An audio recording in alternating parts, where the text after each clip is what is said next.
I've always been interested in the power of fashion. What is it about certain brands that draws people to them? Join me, Idris Salim, as I delve deeper into the world of fashion brands, picking apart the threads and uncovering just what makes them so influential.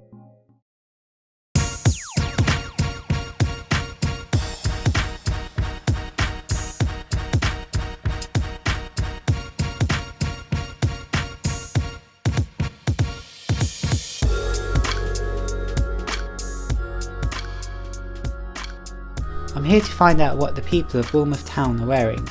What do their choices of brands reveal about themselves? What sort of brands are you wearing? None. This is from a charity shop, which is where I shop most of the time, and H&M. I'm wearing Zara. Ooh. I'm wearing Michael Kors. I think that's it.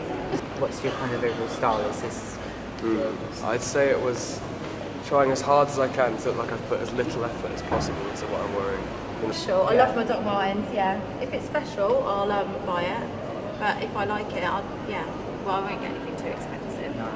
I don't buy into that. I like to think of like clothes as an extension of who you are. Like, Yeah. If you wear something designer, you might feel to yourself, oh, I feel better than wearing something that's not designer, do you know what I mean? So what are the reasons why people go for certain brands?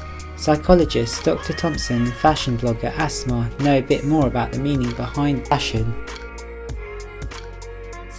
Fashion is a concept that means so many different things to different people, but essentially is a set of values and trends that different people can follow. I think it's very important for people to be able to express themselves and show who they are. I realised that a huge part of my confidence has a lot to do with what I'm wearing and how I express myself, and so I see myself like if I wear something that I really love, or if I put together an outfit that, you know, for me kind of resonates with myself, I feel like when I walk out, I just feel complete. I feel like, you know, I can just take on the world and be wherever I want to be, and I think it's great because clothes have given me that kind of identity, and it's just myself really.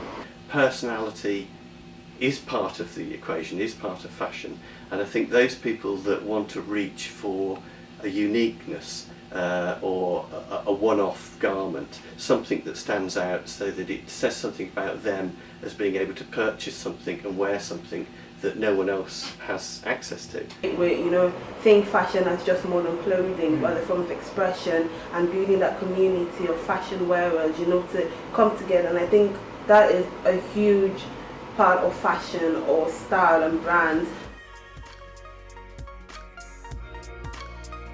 I want to understand just what makes brands become so highly sought after. What makes them fetch such high prices?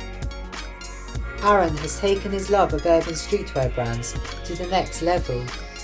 I want to find out what motivates him to go to the lengths he does to attain an exclusive edition piece for his wardrobe. First, my kind of gateway into all this was shoes.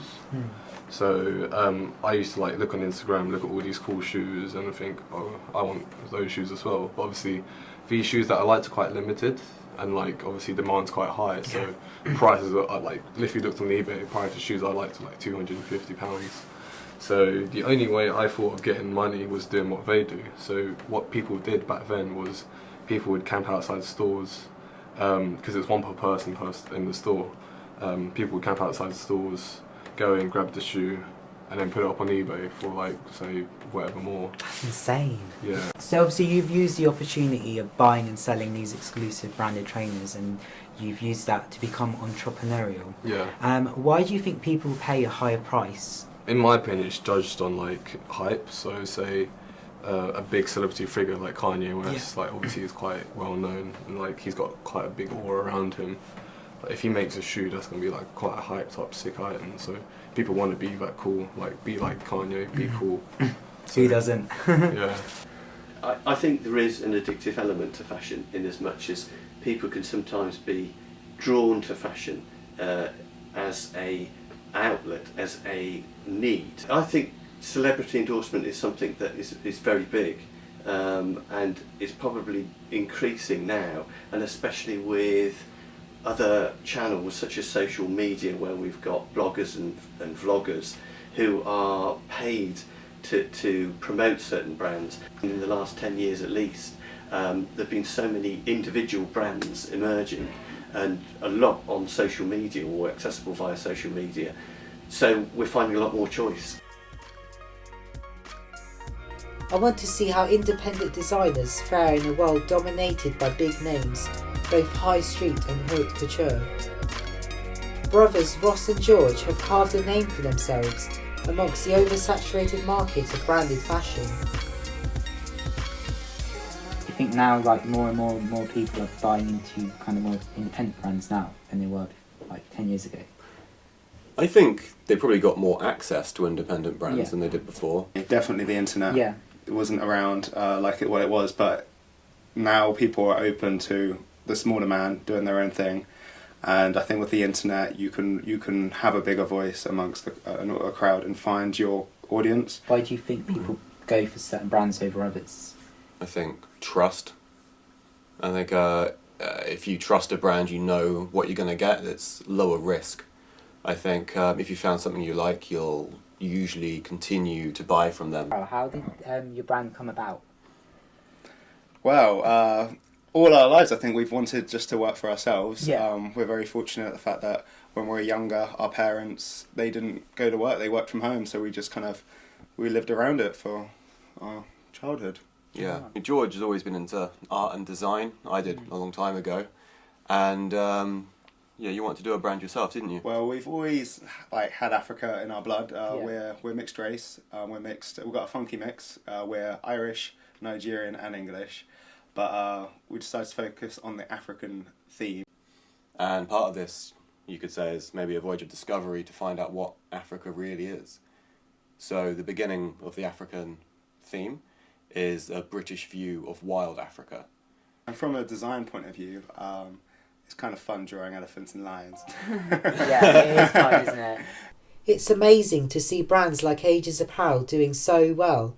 I found it fascinating learning how their cultural background shapes the aesthetics of their collection. Whether people who follow a certain brand are going to be more fashionable than another is really, again, a big debate, and is dependent upon the people that is important to. So if we want to align ourselves to a certain specific group, a category that we perceive, whether it's a celebrity A-lister, or whether it's a certain group of people who are all wearing the same things, that could be one method in which we're aligning ourselves, and that's how our psychological values are reflected by the things that we're wearing. Fashion is a powerful form of communication. Mood, personality, identity and aspirations can all be illustrated with what you wear, and brands and logos drive this forward. Today, with social media and the internet, the power has really gone to the people to pick and choose the brands that they want to wear. I can't wait to see what the future holds.